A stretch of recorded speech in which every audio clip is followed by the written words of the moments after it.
Hello, everyone. My name is Bridget Colling. I am the Director of Content Strategy here at C3, and we are very excited.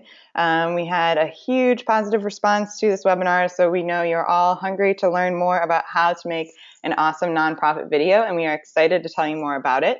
While we were putting the finishing touches on this presentation, we actually found a few more things we wanted to let you know about. So instead of 5 steps, you're getting 7 steps. Lucky all of you. And I'm joined by my producers at C3, Tristan, Hanson, and Stacy Laiderman, who are total video experts and who are excited to share more about this process with you. So I'm going to let them introduce themselves. Tristan, do you want to start things off? Sure. Hi, I'm Tristan. As Bridget said, a producer at C3. Like Stacy, my main job as a producer at C3 is to coordinate between our clients, nonprofits, and our creative team and guide the process to assure that each video we create reflects the, the voice and spirit of the nonprofit that we're collaborating with. Hi, and I'm Stacy Laiderman. I am also a producer with C3. There's a lot of you on the call, so hi there in virtual land. I've been with C3 for 10 years, producing videos for all sorts of nonprofits, and every project I work on is super exciting because I get to learn from you all about all the good work that's being done in the world. So thank you.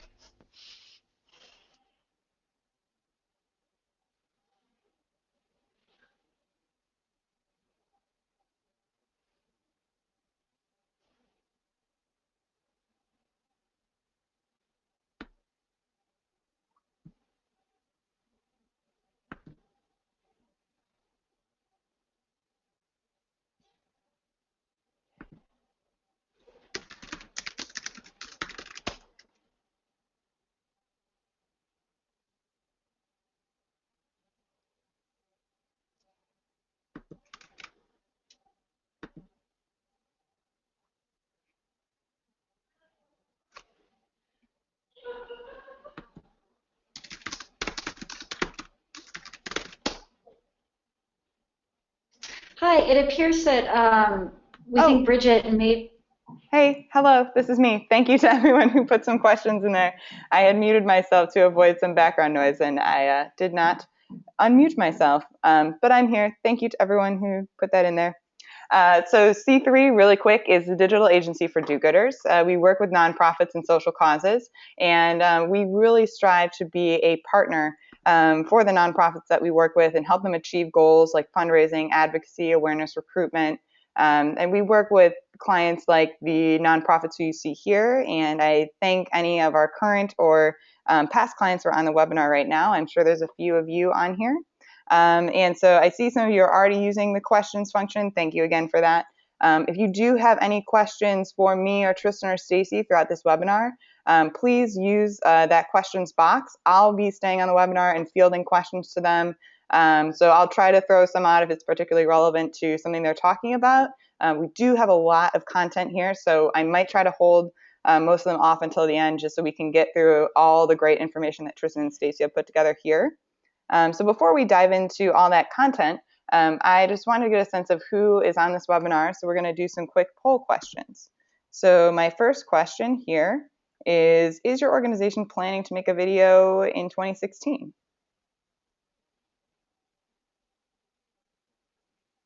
Poll is in progress. Ooh, I am seeing a lot of yeses here. That's exciting. Got 70, 80% of votes in. Get those last few votes in. I'm going to close this poll. All right, going to wrap it up. Okay, look at this. 93% of the people on this webinar are planning on making a video in 2016. You are in the right place.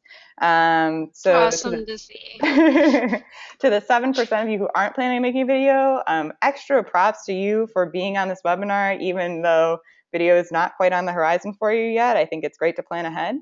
And so we have one more poll question for you here. So if you are planning to make a video soon, what is your budget for that video?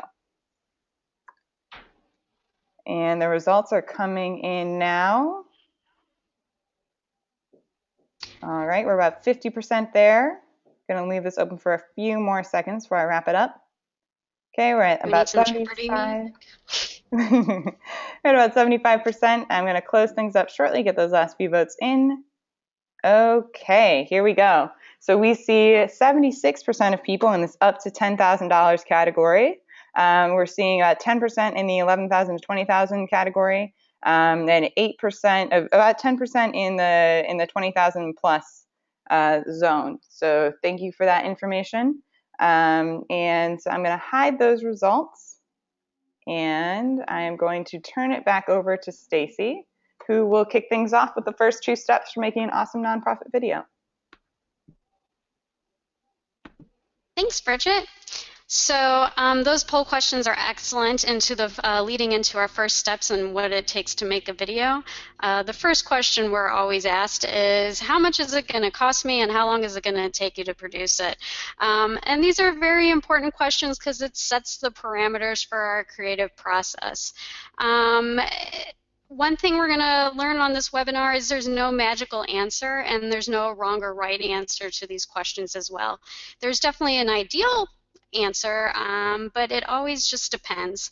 So, I want to take a minute to also acknowledge that video has changed a lot over the years, especially since 1880 when the first camera was put into place, the video camera, and today video is all over the place. So there's no clear definition on what a video should be for your organization. But for purposes of this webinar, we want to talk about what it takes to produce, let's say, a short 2 to 5 minute gala event video, fundraising video, a video that your organization is going to use and have a long-term shelf life. So with that being said, if we look at our next slide, what goes into a $20,000 video? I can't see all your faces because I'm talking to a screen, but I don't want anybody to panic because we're not saying videos cost $20,000. We're just using this as an example to set a parameter of how to look at the video production process. So what are some of those factors that affect our budget? Here you'll see we have a long list, but if I were to take this list and apply it to a $20,000 video, I would say, and especially for a 1 to 5 minute documentary production, there's a lot that goes into it. There's the whole process where we learn and identify your story, and we go through a creative brief, which we'll talk more about. There's usually 1 to 2 days of production with a 3 to 4 person crew. We have 1 or 2 locations, and then we have multiple rounds of feedback when we get into the editing process as well. This all seems very abstract because we have not delved into the details yet, which we're going to do here in a minute.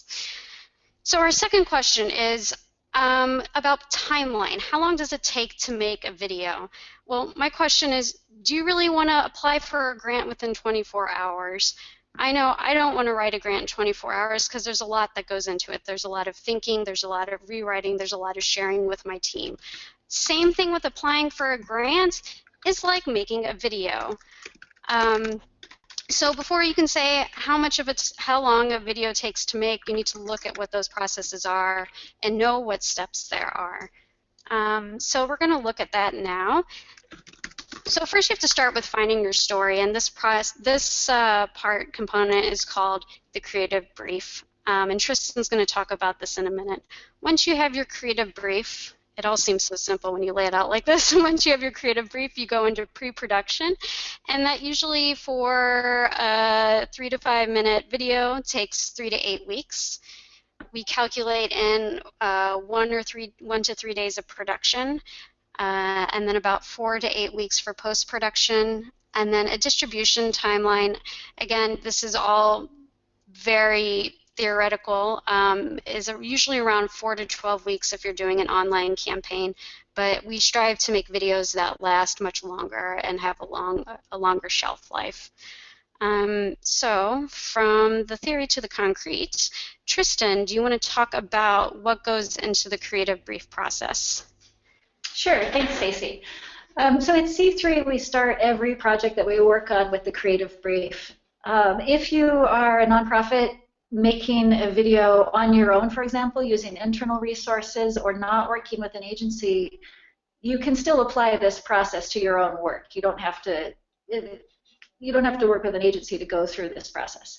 The creative brief is really our way of understanding you and your organization and your mission.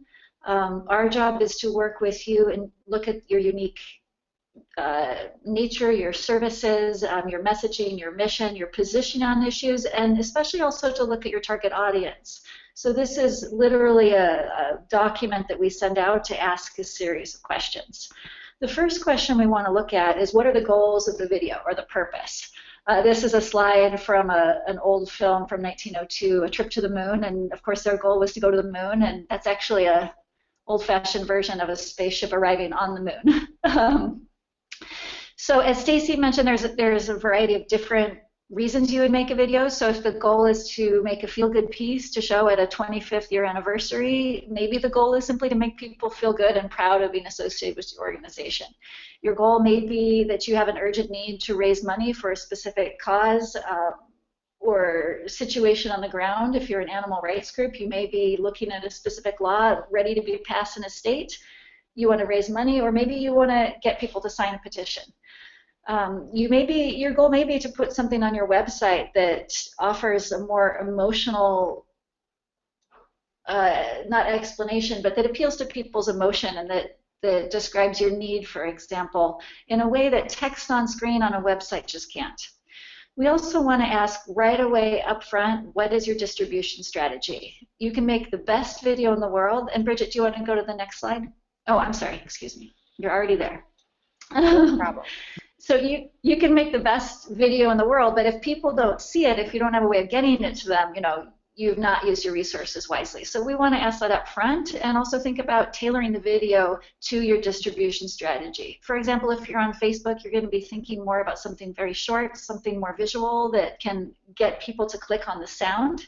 But you might want to put some words on screen, for example, to attract people's attention. And Bridget will go into distribution in a deeper way at the end of towards the end of the webinar, but I just wanted to bring this up now as probably the most important thing to think about first. So you want to tailor how you're creating your video to your distribution strategy. We also want to ask, what do your supporters want to know? At C3, as many of your groups, we're donor-centric, right? We need to think about, or donors or viewers or supporters, however you want to frame that. Viewers don't really want to necessarily listen to your executive director talking on screen, right?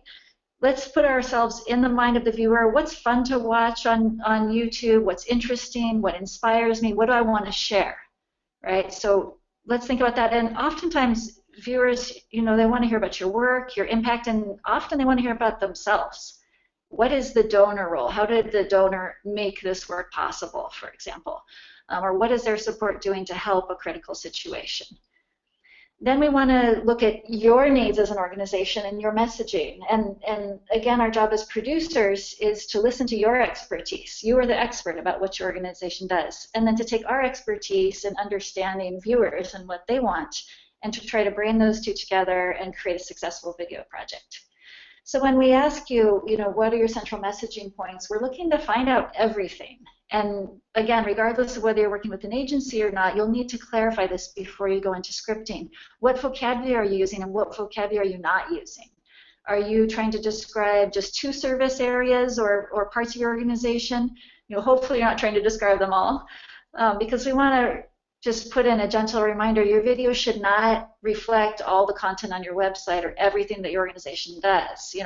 One thing we really want to do is keep people engaged and keep them watching the video and not clicking away. It's a dog-eat-dog world on YouTube, and there's a lot of other things to click on. So we need to keep people engaged. We like also to say at C3, video is really unique in its ability to generate emotion. So let video do what it does best, and what it does best is tell a compelling and emotional story and get viewers to feel something. Inspired, shocked, awed, ready to take action, all kinds of things. But what we don't want viewers to walk away with thinking, oh, I just feel like I read a written report or something like that. And Tristan, I wanted to add, no problem, I just wanted to add here too how to emphasize for everyone who's attending, what a unique skill it is for a producer to be able to navigate between what you want your supporters to know and what you want to say, and really distill all of that down into a video that might be 1 to 2 minutes. It's a challenge, and it takes a unique skill set to be able to do it. And so that's really why we recommend for nonprofits, if you are making this kind of investment in video, to work with, even if it's not with C3, to work with an agency who's asking these kind of strategic questions so that you're getting the most out of that video investment, because it does take a lot of thought and planning to do this well. Absolutely. Amen, Bridget. Right. I mean, we understand, because we work only with nonprofits at C3, we especially understand your resources are limited. And if you're going to be making this kind of investment, let's make it worth it, and let's make something that's shareable, linkable, and that people want to watch. So thinking about what are the essential items to have in your video. In the creative brief process, give some real thought to this. It's not just in terms of what the general content is, but get into the specifics. For example, if you want only dogs and no cats, go for it. If you want only cats and no dogs, great. We have people saying, oh, we need more photos of kids from South America. So if you need a balance in any kind of way, decide that up front. Make sure you have those assets, or that you can go out and film those assets. Are you intending to put the logos of your corporate sponsors in the video? You're going to need to contact each of those sponsors and get permission, as well as their logo in a format that can be used in a video. Think about diversity, balance. Oftentimes we're working with organizations that have offices in different states or different chapters, and it comes out that, oh, those two in those 2 states aren't doing so well. The video is almost done, and suddenly we have to pull those states out. So go ahead and really give some thought to what should be included from a messaging perspective. Then we also want to think about approach. Oftentimes in the nonprofit world, I think there's a tendency to go straight for documentary video, and that is a really powerful approach. At the same time, it's been done a lot, and your organization may be faced with the challenge that you've made 5 gala dinner event videos that all are shot at your location and feature kind of the same material. So maybe it's time to step out of your comfort zone and think about something new. And those things may be working with actors in a scripted scenario. It may be branching out into animation or motion graphics.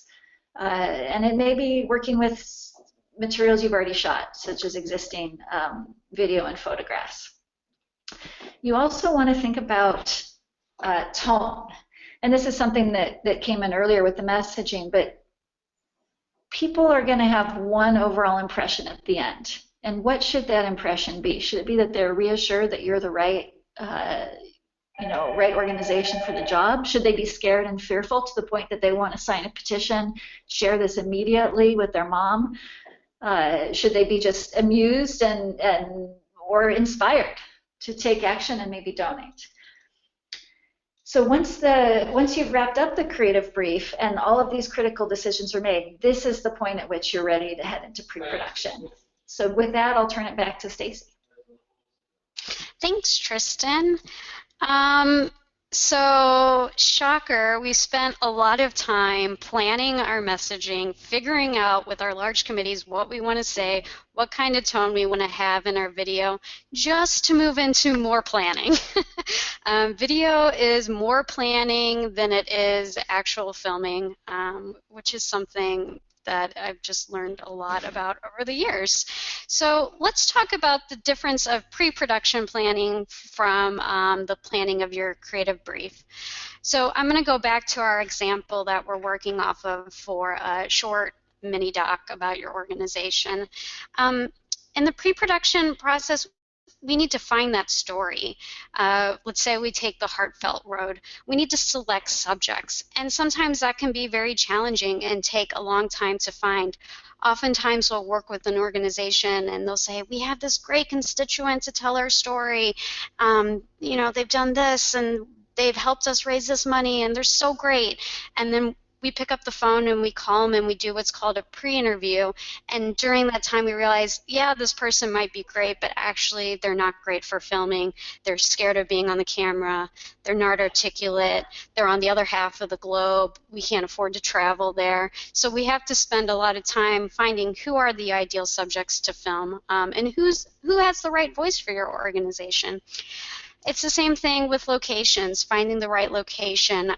We would love to be able to film in 20 different places to capture a unique story, but a lot of times with budget, that isn't possible. We need to spend time getting permits where you film. If it's in an office, you don't need a permit because the organization owns that office. But let's say you want to film somewhere like Grant Park. You have a walk event at Grant Park. You have to secure a permit from the park. Also, there's always a preconceived notion, I don't want to say always, but a general preconceived notion that documentary filming is just pick up the camera, run, and film what's in front of you. And we've learned over time a lot that the more we plan about what we want to see, the more dialogue we have with a client about what their expectations are to see, the better we can capture material. So we create what's called a shot list. Let's say, let's take the walk example. We're filming a walk at Grant Park, and we want to capture what the atmosphere is there. So we need to get a close-up shot of people's feet walking on the ground. We need to get medium shots of people smiling and holding hands. We need to get a wide shot of the entire walk event. And let's say we even want to do a time lapse of it. All these things that you see on film are planned out ahead of time. And this step is crucial because that way you get the best footage you can when you go out and shoot in production, and you make the most out of that one production day that you have. And then just, a friendly reminder, pre-production is always checking in again with what's realistic in your budget. And if you are indeed self-producing this, you need to hire your crew and figure out what gear you want to film with. And any kind of camera operator or sound operator you work with should be able to make recommendations for you on that. So, pre-production is done, and our day of production is here. And it's a sunny, beautiful day in Grant Park, and we're going to go film it. Basically, yes, this is where the magic happens, and unfortunately on this webinar we do not have a lot of time to go over what happens in a production day, what kind of gear you should be using, because each situation is different. But all I can say is to make the day of production the most successful it can be is do your pre-production homework. But yeah, this is where we do all the interviews, we get everything on our shot list, and we try to get everything as much as we can to plan. But there are always circumstances where things change them, which leads me into our next step, which is post-production and editing process. We've spent 3 to 6 weeks in pre-production and then 1 day on production, and now we enter a very long, lengthy stretch of post-production and editing process. And this is where we look at everything we captured in the field and see what did we actually capture and did it meet what's in our mind. And one way I was trying to think about how do we talk about molding a video and editing and what really happens in the post-production process, because not what's in my head when I look at something might not be the same in Tristan's mind, and it might not be the same in Bridget's mind, and it might not be the same in your mind. So a good example of this is, let's look at literature. When you read a book like The Hunger Games, and Katniss Everdeen is described to you, you have a picture in your mind of what Katniss should look like. And so does the author, and so does an illustrator and another illustrator. So the next series of slides kind of shows the evolution of how people have perceived Katniss Everdeen. And that is the same for the post-production process. It's a little abstract, but there's so much you can do in post with the footage, and there's so many ways in which you can make a video come to life. And so it's our job to herd all of that information like a cat herder and make that video that won't necessarily be my exact vision or your exact vision, but a vision that we can all achieve and get to. And I think one thing that's also really interesting about the post-production process is the relationship we build with a project manager or a point of contact at an organization, because it can be challenging to get everyone to sit in a room and to say what they think about an edit, what they like, what they don't like, what's not working for them. Oftentimes the vocabulary isn't there because not everyone's used to working in video, and that's okay. And so it is kind of like herding cats. So our goal here, I'm going to pass it back off to Tristan in a second, is to talk about what the post-production process really is like and to give you some of that vocabulary to be able to discuss with your editor what you're how you're feeling about the edit, yeah, and how to make it successful. So Tristan, Sure. do you want to move us into the post-production process? Absolutely. Thanks, Stacy. So as Stacy said, there's my vision, there's your vision, there's your team's, each individual's vision, and this is a delicate process. There's tough moments and moments when you have to have faith that it's going to work out. One metaphor we like to use at C3 is the idea of wood sculpture. And if I was going to sculpt a piece of wood, I'm starting with a log, right? And it's really hard to imagine what's going to come out of it. So we kind of compare the post process to sculpting a log, where we have one piece of wood and we have all of these plans and diagrams, and then we get the footage. It's like buying the wood, and now we start chipping away.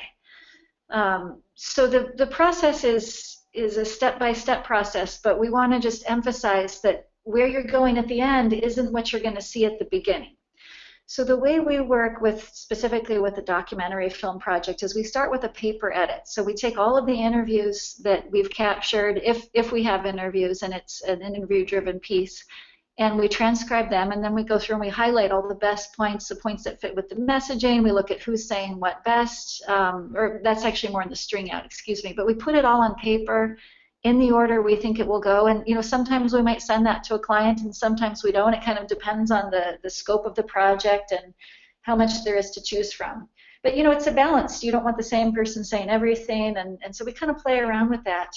And then a string out is where we take all of those, what we call selects from the transcripts, and we put them in the video timeline, and we just back to back, we see a whole row, or we watch and listen to all of the selects in order. And this allows us, we're not distracted by any other shots, just to think about, oh, is this person delivering this well? Oh, we didn't realize that person was coughing in the middle of that.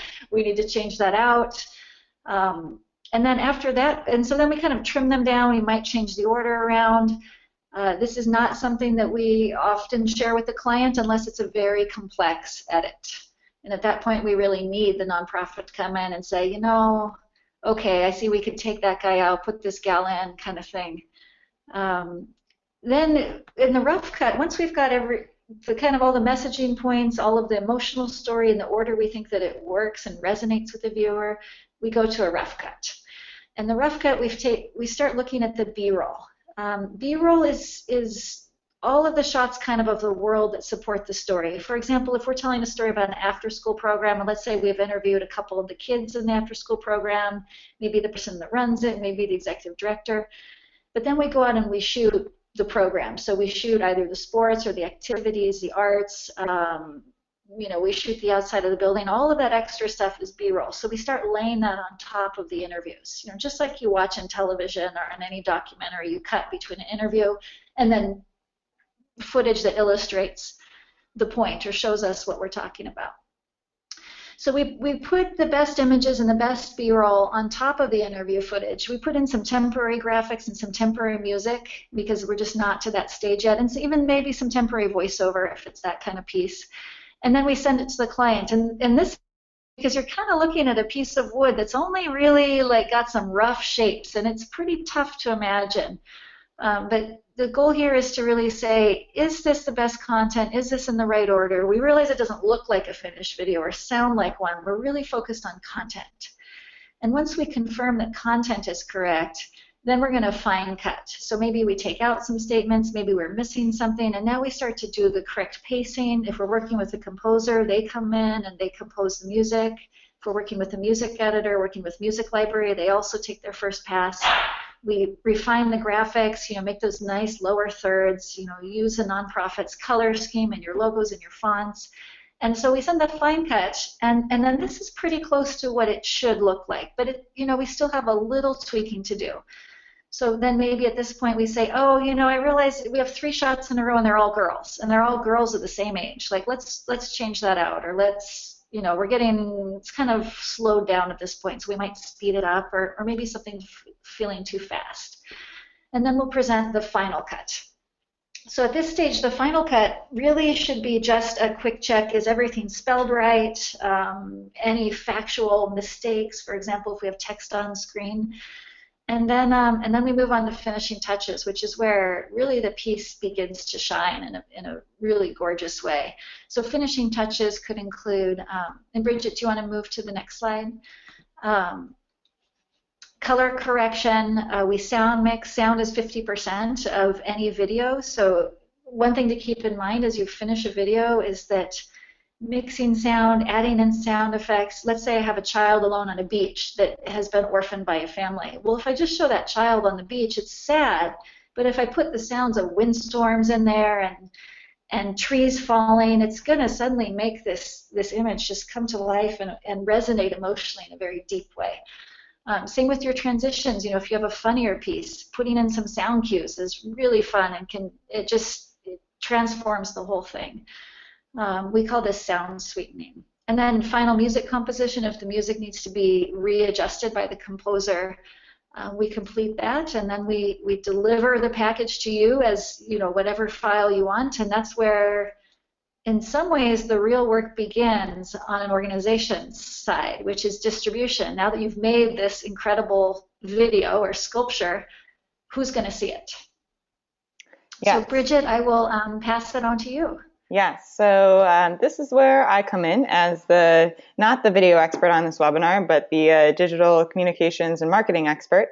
And so, like Tristan was saying, I think the most important job, or at least one of the most important jobs that a nonprofit has throughout this process, is to be thinking from the very beginning about where this video is going to live once you've finished production.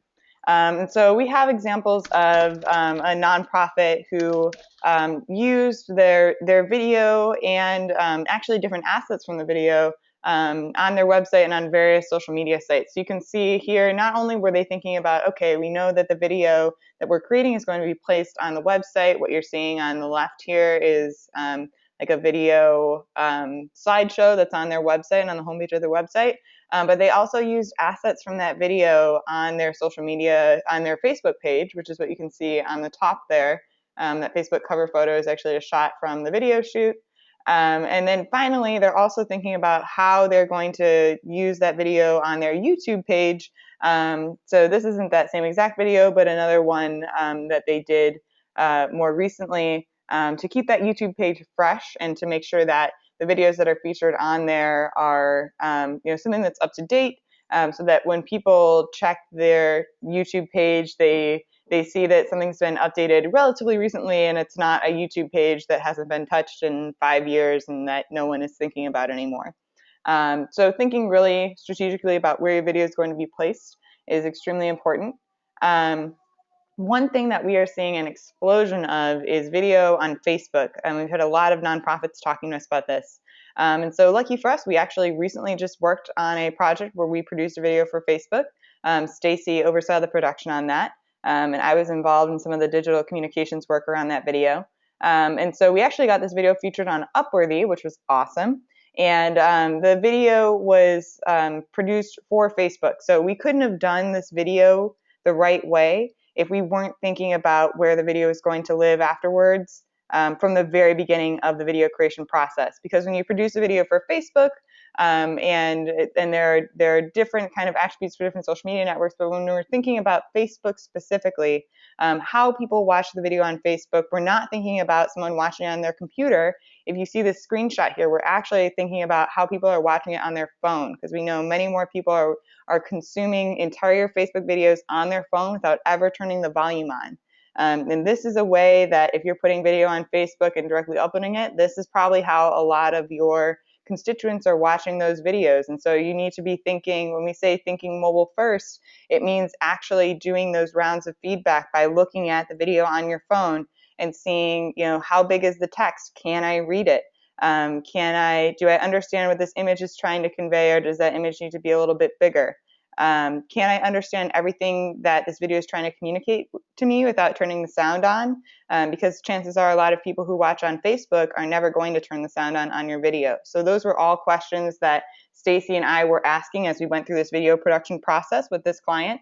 And of course, we know that not everyone is consuming video on social media, and I'm sure many of you have constituents who are on Facebook, but maybe you're thinking, oh, that's not my constituents who are going to be looking at Upworthy.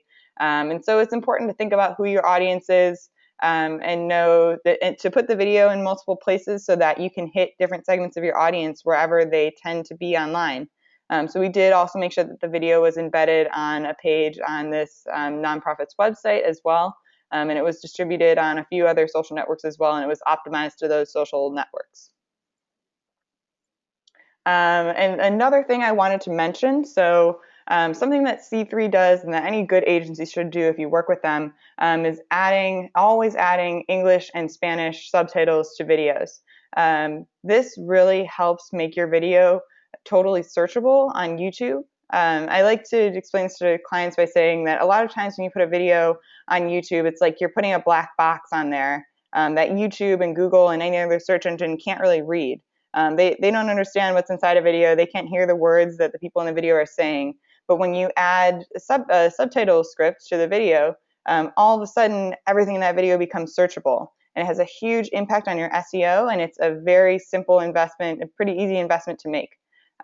We think that putting Spanish subtitles on the video is extremely important. The Hispanic population in the US is growing rapidly, and chances are that over time you're going to have more and more Hispanic constituents. And if you're not already thinking about them, you need to start doing that now. So we make sure that all of the nonprofits who we work with also have Spanish subtitles on their videos as well. So this is an example on YouTube. If you go, you can check this on your videos and see if you have subtitles added already, if you're wondering.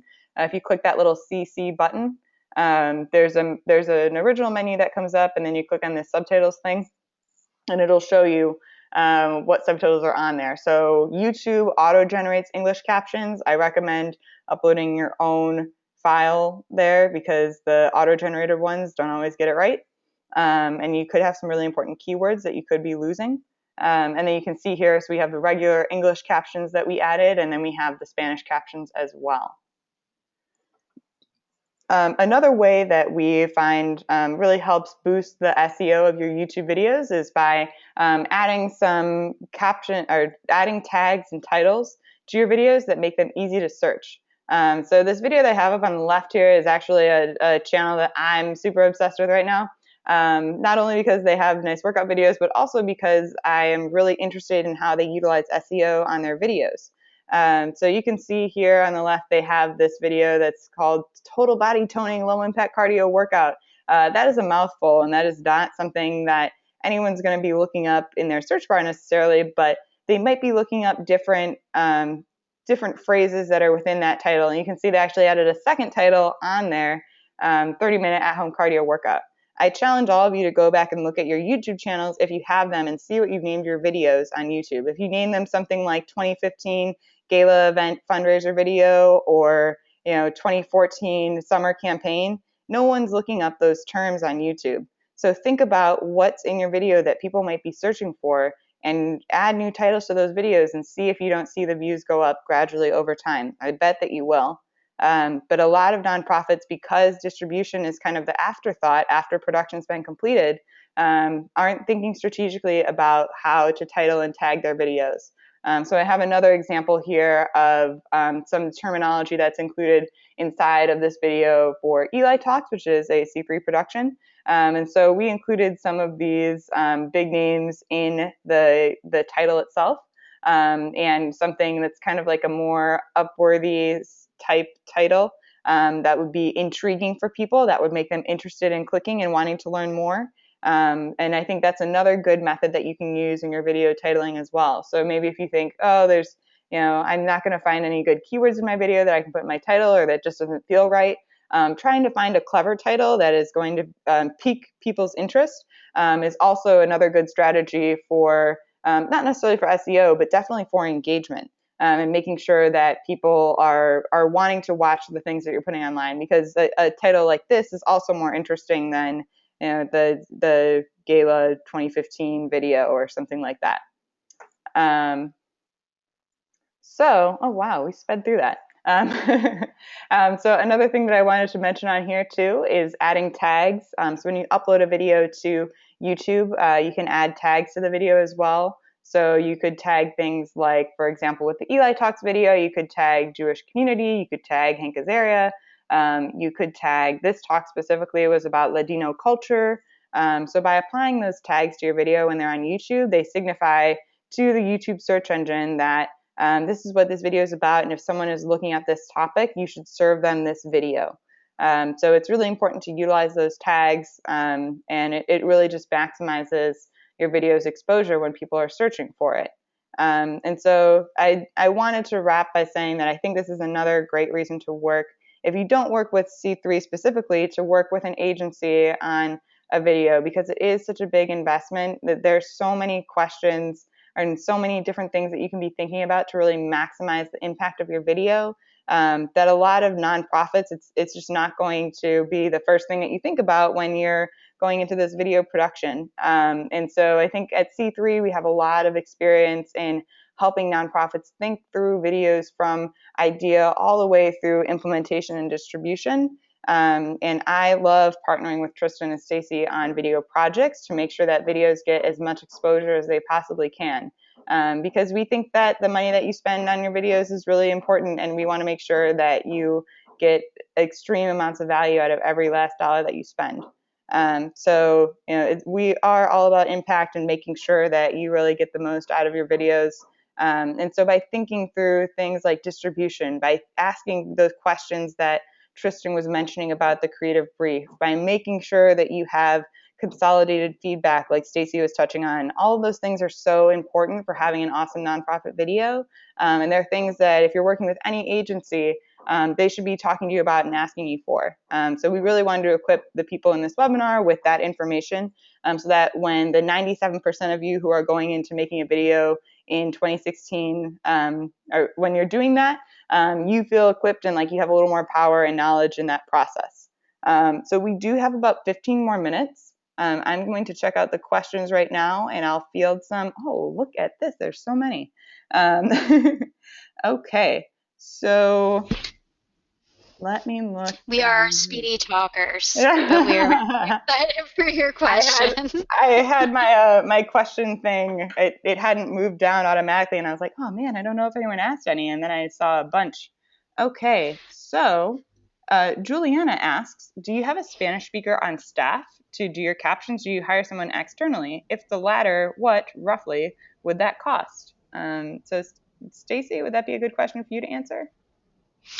Sure. We have a partner at C3. We do not have someone dedicated on staff to do Spanish-speaking translations, but we work with a partner called .sub, where we send them the complete video and they translate it for us, and they produce that file that gets inputted into YouTube. So when you select Spanish captions on, all that technical components already done.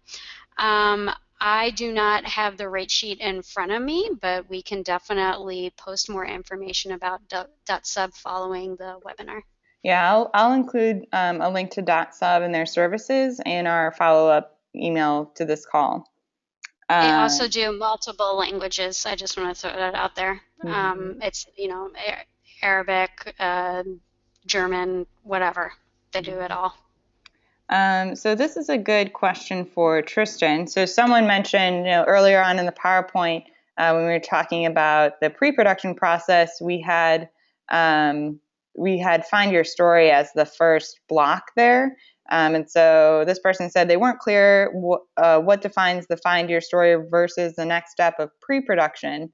So how, maybe Tristan, can you explain how we see those phases as working together? Sure, sure. I think really find your story could be maybe a broader question around what part of your organization do you want to focus on.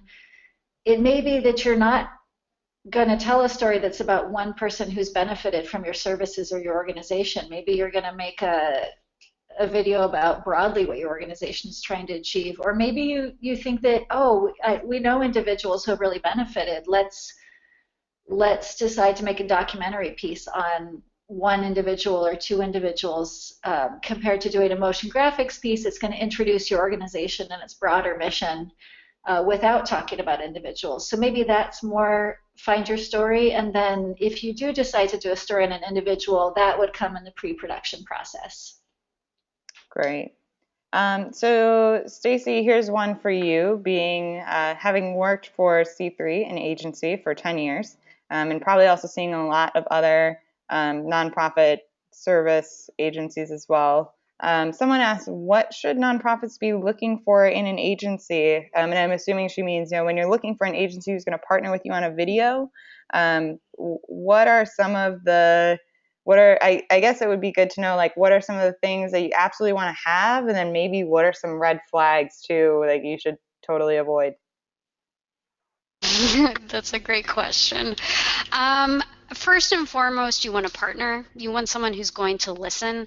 It sounds fairly obvious, but I have worked in other settings where that's not always the case. So, as Tristan was talking about, organizations, our clients we work with, they know their messaging the best way. And you can give that messaging to us and we can come up with something and you can be like, I don't like it, right? And hopefully that's not your answer, but you could say that.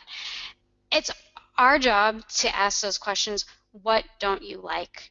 What are you feeling? What are you not seeing? Is it not hitting an emotional connection? Are you feeling it's not going to resonate with your constituents? Why not? And to have you as an agency answer those questions and then us come up with the solutions. You should never have to feel like you're rewriting a script or telling someone what to do, unless you have someone on your staff that does that and you are just looking for someone to provide the technical services. I should throw that caveat out there because we do work in those types of partnerships as well. But I think working with a vendor who can look at your budget and say, this is what you're trying to accomplish, this is what we can really realistically do for that, being candid and open and honest, and also vice versa, when someone pushes and says we just can't do that, saying, okay, we understand, then what are the options? And listening to the options that are presented. So I think a lot of it is the dialogue. A lot of it is what we've also talked about here. Another, a red flag is making a video for video's sake. And something that looks pretty, oh, but it's going to look pretty. Let's go get the sunrise shot. It's going to make all the difference. Well, we've learned today that sunrise shot isn't going to make all the difference if someone isn't seeing your video. So someone who knows about outreach and distribution, and if they don't personally know that, they have a partner they work with, that's also really key. So it's the whole process and partnership. Great. That's an awesome answer. Tristan, do you have anything you would add to that? Yeah, man, I have a lot. I think I figured you would. I know. I guess the main thing is I think there's a gut feeling in some ways. Is this an honest partner? If I would want to work with someone, and as an agency, we try to work in where the goal is whatever's going to benefit the nonprofit. And it may be, and this has happened many times with us, where we actually recommend not making a video. And you want to work with an agency that's got your best interest in mind. And sometimes we talk to nonprofits and we say, given the amount of money it would take to do what you're going to do, maybe you want a slideshow, maybe you want something different. Maybe you want, I'm forgetting what those Facebook ads are. There's a specific name for them that is an image with text that's, rather than a video. Or like an infographic, right, or some an infographic. Yeah, that would speak just as well as a video would. but you can't Right. see that. Yeah. Right. I mean, this is a difference between a vendor that's just going to kind of do whatever you want them to do and a partner that's really going to think about strategically about how you can use your resources best, what's really going to benefit your organization. That's great. So I have another question here that's also awesome, that I want both of you to chime in on. Stacy, you can go first. Is there something that most nonprofits think they need to have in a video, but really they don't?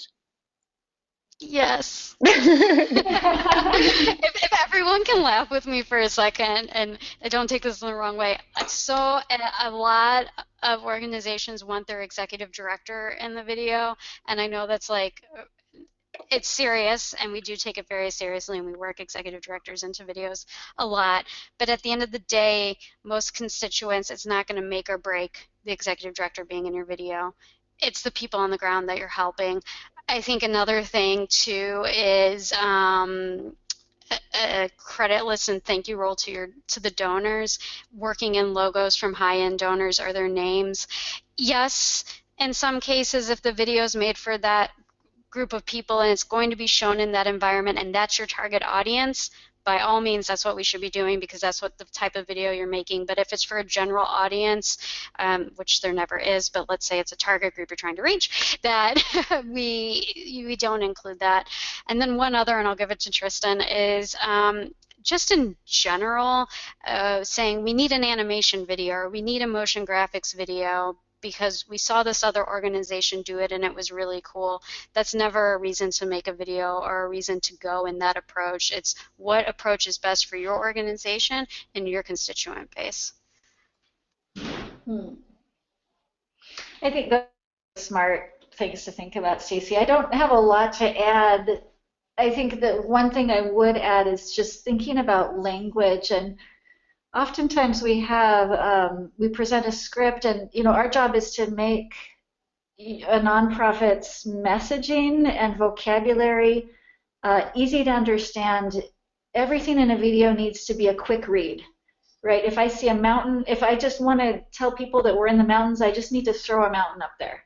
Um, and sometimes a nonprofit will get very, very focused on every single detail being just right. And that we don't want to just show any mountain. We want to show the mountain in the state where we're working, right?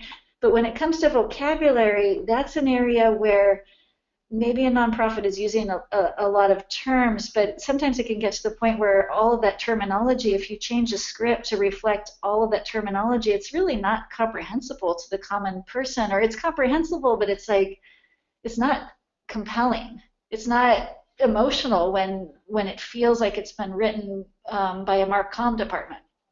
So our job is to get the Marcom language in there, but like sneak it in, almost like my mom used to put carrots in the orange Jello, which I hated. But that's it's kind of what we're doing. We're getting the messaging in, but we need the framework to be an emotional story. Along those lines, sometimes I have groups suddenly come up and say, in the middle of this story, I think we need to state the year our organization started and how many people we've served. And we're telling the story, for example, of a child who's had an illness and who's now, thanks to a new research treatment is now going towards recovery. But suddenly in the middle, it's like, oh, we have to get this messaging point in. And so I would encourage all of you to again, like, let video be emotional, let it tell its story. Information about when you were founded or all of those kind of factual things, your website is a perfect place for that information. That's great. So I have another question that we touched on a bit at the beginning of the presentation, but maybe we can go into more detail. So someone asked, what significantly impacts price points? Is it things like animation or location? And I know every video is different, but maybe Stacy, is there like anything, if you're looking to be more on the I'm guessing probably looking to be more conservative on the budget side, that you would say you should avoid adding into your budget, or that you could do to try to make your budget as streamlined as possible? Yeah, I don't know if we can scroll back up to slide 8, but some of those factors are in that slide. Definitely the approach that you take, animation versus live action. That's the next slide, yeah.